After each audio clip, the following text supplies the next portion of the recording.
Organized people do these 7 things. If you are a disorganized person who just wants to live life as is, let's be real. Clutter affects our mood, and sooner or later, our mood affects our lives. And before we know it, the clutter we have tolerated has impacted us in the bigger picture. Welcome to Savvy, where we have lots of practical wisdom to share. Hey, don't forget to hit that like button below, and while you're at it, subscribe and hit that notification bell for more advice here at Savvy. So in today's video, we are going to talk about good practices organized people do that might just help you in the long run. Number 1, skip the dogma. If you're unfamiliar with the term, dogma is an established or common way something is being done. For example, when organizing a bookshelf, the dogma is to arrange it by the author. However, the truth is that dogmas don't work for everyone. It might work for the majority of people, but just because it does, doesn't mean you should too, especially if it doesn't suit your functionality and personality. The better way to organize things then is through experience. This means that you'll be basing it off how you managed things by what actually worked for you before and what didn't. In the case of books, someone I know prefers it if the books are organized by genre versus the trending one, which is to arrange them by colors. She claims that if she does arrange them by color, and they might end up looking aesthetically pleasing, it would take a bit more time to locate what book she's looking for because she doesn't remember the covers as much as she does the story or genre inside. Whatever makes more sense to you, follow it and skip the dogma if you must. Number 2, reflect on your belongings. What do you organize in the first place? Things, right? Well, aside from your abstract thoughts, it's crucial then to be mindful of what you collect, from the things you already own to things you are planning to buy.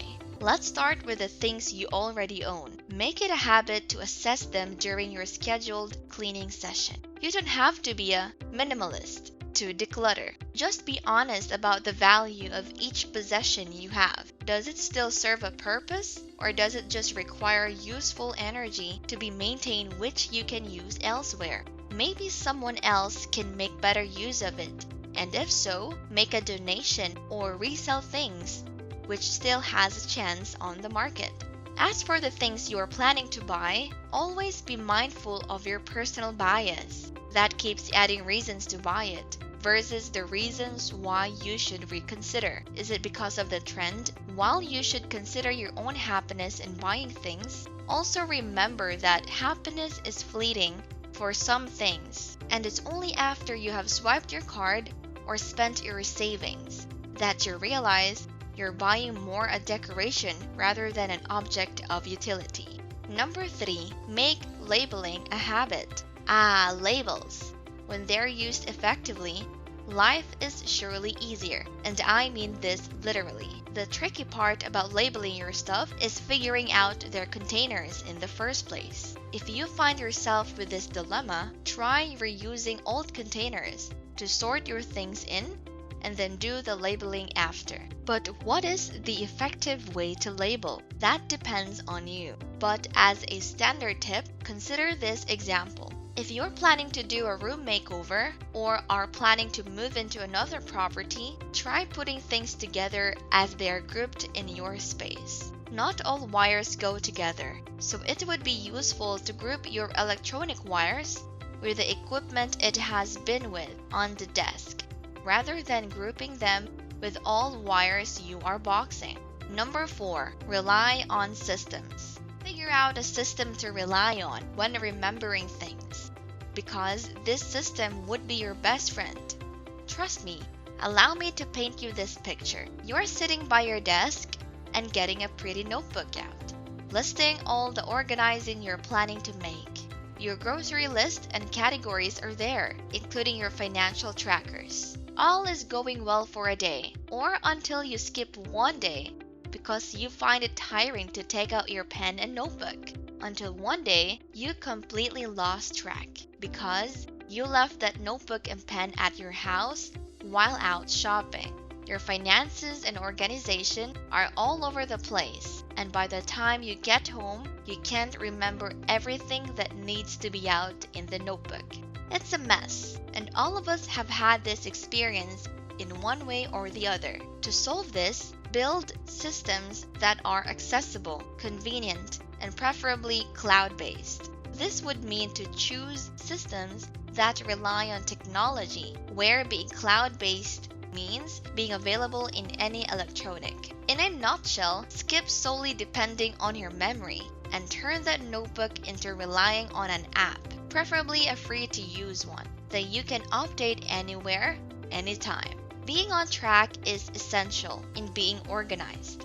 Number 5, everything in place. As the French people say, you're only good as your mise en place. Mise en place can be translated as what's in place or everything in its place. To be organized and stay organized, you have to make sure that everything is in its place.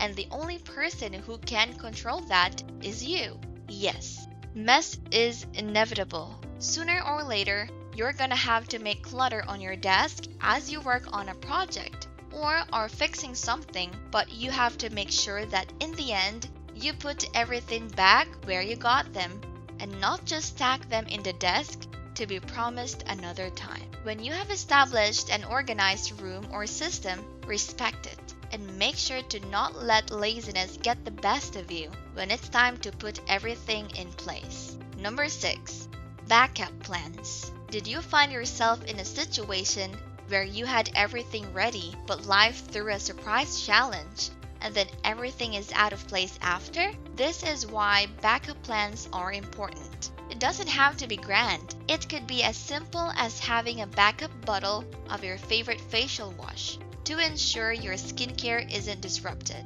or having that freezer meal when you work late and don't have time to cook from scratch. Number 7, be constantly aware. This is the opposite of being absent-minded.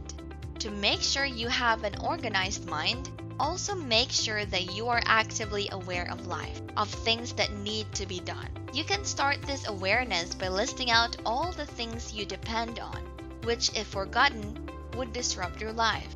Hence, your dependency on them. To be conscious and prepared for them is a step ahead of a clutter-free life.